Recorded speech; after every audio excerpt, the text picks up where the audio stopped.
Tough gospel today.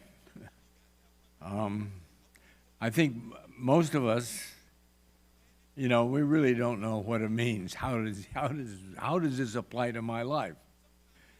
Jesus said it. I believe it. What's for breakfast? You know, it's what does it mean for me?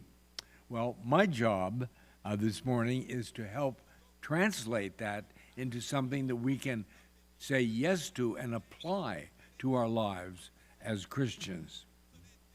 So the first element of it is take up your cross. Now, what is the cross? First of all, we've got to realize that the cross is not just a piece of wood. It's a most fundamental metaphor in the Christian vocation. It is the intersection of the human and the divine. And it's keeping that balance between the human and divine that is the life task of the disciple of Jesus.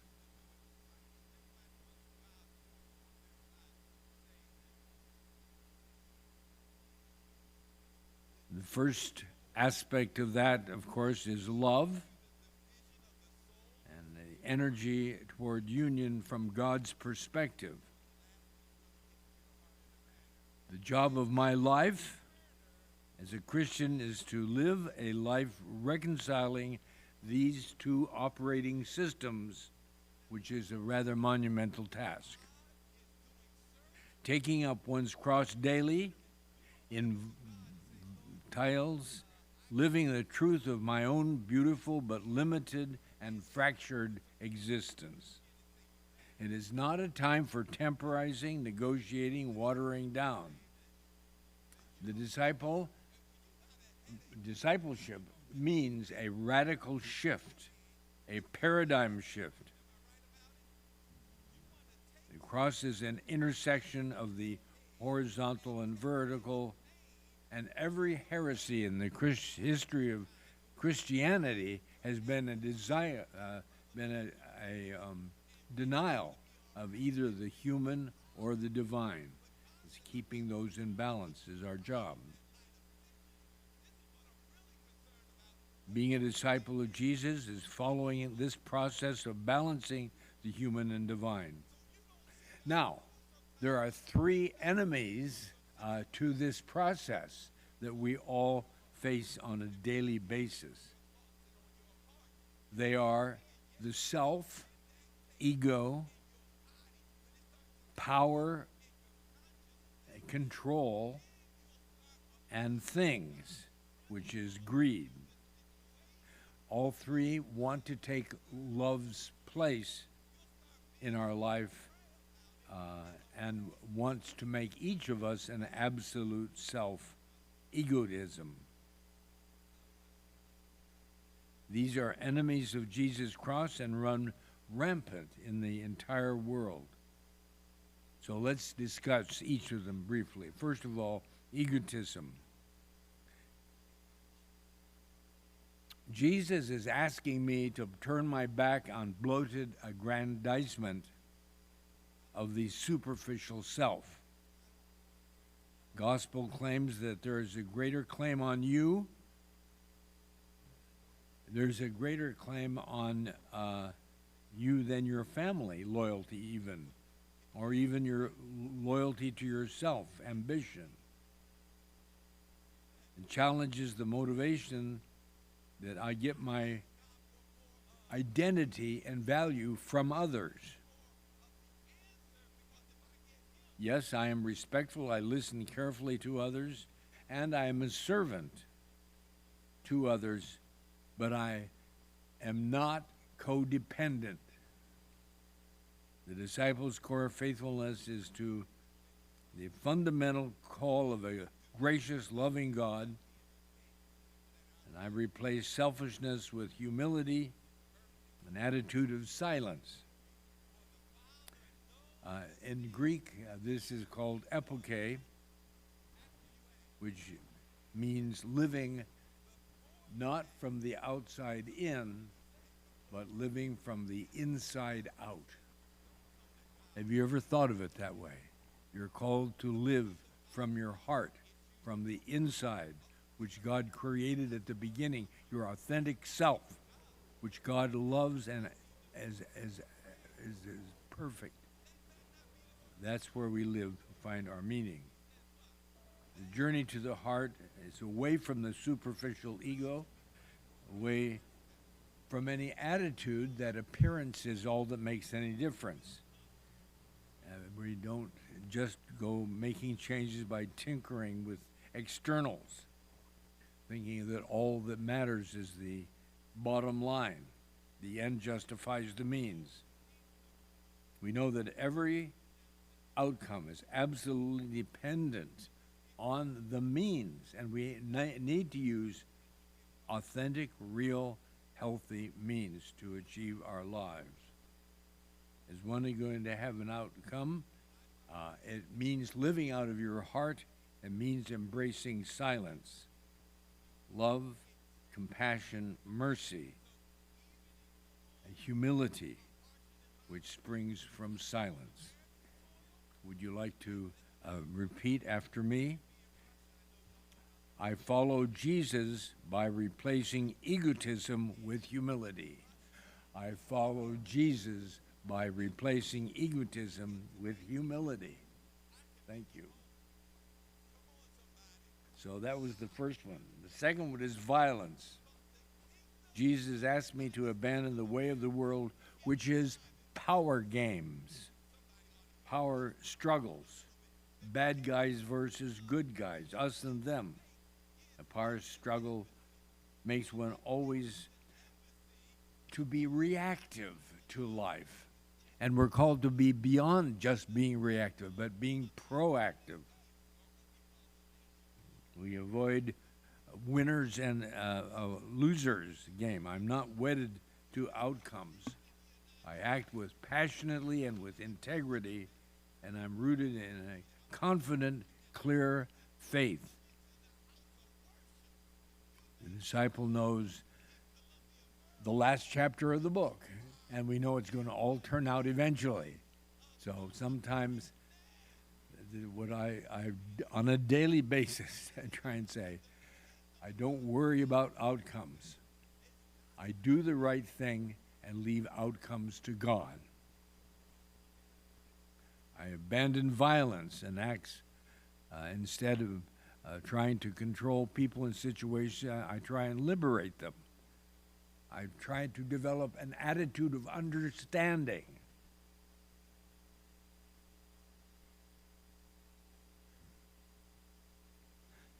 And of course, we know understanding means standing under, not over. And it's the posture of listening, is setting yourself aside and really trying to hear what is going on with the other person. Learning the art of reversal of roles with people, walking in their shoes instead of comparing them, try and understand them. Sympathetically or knowledgeably be aware of the character and nature of the situation that the other person has as they are experiencing it without judging it. If you'd like to repeat after me, I follow Jesus by replacing greed with, wrong one. I follow Jesus by replacing violence with compassion.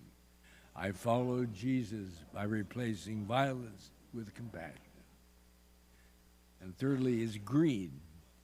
Jesus asked me not to find my identity in the things that surround me, that I possess.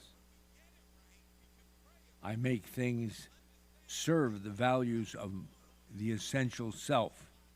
I do not allow objects for which I'm responsible to possess me. We know that people do. Things possess people. Well, part of Jesus is calling you not to let that happen.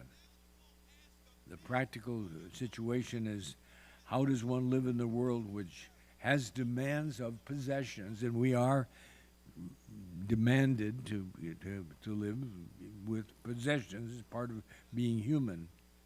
But we do it with a attitude of simplicity, detachment, and a sense of service.